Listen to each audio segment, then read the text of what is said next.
you understand these people that are using are very, very paranoid. So it's not surprising that the first year or two, this growing number of people were below the fog line, if you will. They were kind of undercover, very paranoid. So they kept it quiet, but we heard these rumblings, and then in 2002 we really kind of hit us in the face. I had a deputy sheriff who came to me and said, look, I think this meth thing is really bad stuff, and I think it's going to get a lot worse. It's like you're proceeding along with worrying about burglaries and thefts and that kind of thing, and then all of a sudden you look around and it seems like everywhere you walk on Main Street you see these people that are fading away and losing teeth and developing sores on their face, and just some real visible signs of the debilitating effects of this drug.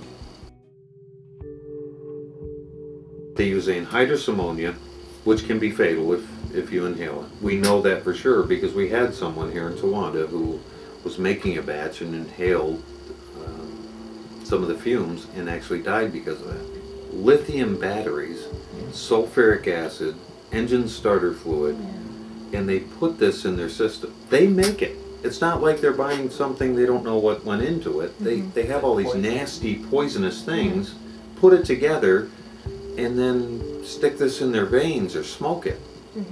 They can make a powerful narcotic, highly addictive drug by making one trip to Walmart, buying everything they need, and going to a farmer's field and stealing it in the middle of the night. Since meth has been here, we have seen violence regularly. These people regularly carry guns. I've had them jump out of third-story attic windows. I've had them jump in the Susquehanna River in November just to get away from us. They are so paranoid, so terrified of being off their drug, which when we take them to jail, that's what happens. They're forced to be off their drug, that they will go through any personal risk to stay off. In Bradford County, we've seen confirmed use as young as 12 years old and as old as 68. And honestly, March 31st of 2004 changed, I think, all our lives dramatically. Two of our deputy sheriffs were shot and killed at the scene of a meth lab. They weren't there to prosecute the meth lab or to arrest somebody for making meth. One of the two deputies was in fact the Deputy Berger, who told me in 2002, look, this meth problem's really severe. And he was one of the two deputies that were fatally shot. You know, and we miss him to this day.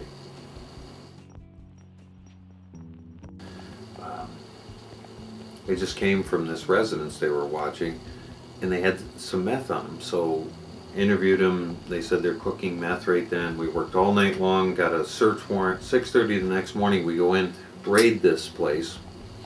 The owner of the house, I'll never forget, his hands were cuffed behind his back, and he's looking up at me like this, and he says, "Sheriff, you gotta help me with this problem."